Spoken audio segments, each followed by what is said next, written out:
తండ్రిగా విఫలమైన ఏలీ జీవితం నుండి మనము నేర్చుకోవలసిన మూడవ విషయం, గౌరవాన్ని మరియు సానుభూతిని నేర్పించాలి. మొదటి సమూయేలు గ్రంథం 2వ అధ్యాయము 13 నుండి 15 వచనాలలో యాజకులైన ఏలీ కుమారులు తమ అధికారముతో ప్రజల బలి పశువుల మాంసాన్ని బలవంతంగా లాక్కునేవారని చూస్తాం. మనం ఇక్కడ గ్రహించవలసిన విషయం ఏమిటంటే, దేవుడు వీరికి బాధ్యతతో కూడిన హోదాను ఇచ్చాడు. ఈ హోదాలు, అధికార పదవులు ప్రజలకు సేవ చేయడానికి ఇవ్వబడ్డాయి, కానీ వారిని వాడుకోవడానికి లేదా దోచుకోవడానికి కాదు. తమకు ఏమాత్రము ఉపయోగపడని లేదా బలహీనులైన వారితో మరియు సాటి అయిన మనుషులతో మన పిల్లలు ఎట్లా ప్రవర్తిస్తున్నారనేది వారి యొక్క నిజమైన ఆధ్యాత్మిక స్థితిని తెలియజేస్తుంది. అహంకారము సానుభూతిని నాశనం చేస్తుంది.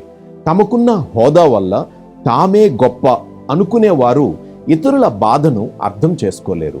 ఉదాహరణకు, ఒక ధనవంతుడు లేదా సమాజంలో హోదా ఉన్న ఒక తండ్రి తన పిల్లలతో కలిసి రెస్టారెంట్కి వెళ్ళినప్పుడు అక్కడ పనిచేసే సర్వర్లతో అహంకారంగా ప్రవర్తిస్తూ ఉంటే పిల్లలు దానిని గమనించి డబ్బు, హోదా ఉంటే ఇతరులను ఎలాగైనా తక్కువ చేసి మాట్లాడవచ్చు అనే తప్పుడు విషయాన్ని నేర్చుకుంటారు. మన ప్రవర్తనను మన పిల్లలు గమనిస్తూ నేర్చుకుంటారనే విషయాన్ని మనం ఎప్పుడూ మర్చిపోకూడదు.